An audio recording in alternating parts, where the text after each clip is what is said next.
आपल्याला कल्पना आहे की या बीड जिल्ह्यामध्ये सप्ताहाची एक फार मोठी परंपरा आहे। खरं म्हणजे अलीकडच्या काळामध्ये आमच्या मीडियाचे लोक बीड जिल्ह्यातल्या काही गोष्टी वारंवार दाखवतात।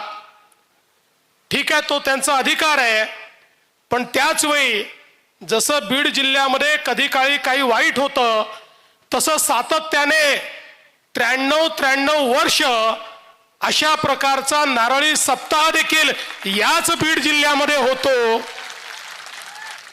ही जी परंपरा सप्ताहांची, अध्यात्माची, वारकरी विचाराची, संतांची या बीड जिल्ह्याला लाभलेली आहे। मला असं वाटतं की त्यामुळेच अनेक अडचणीचा सामना करणारा आमचा बीड जिल्हा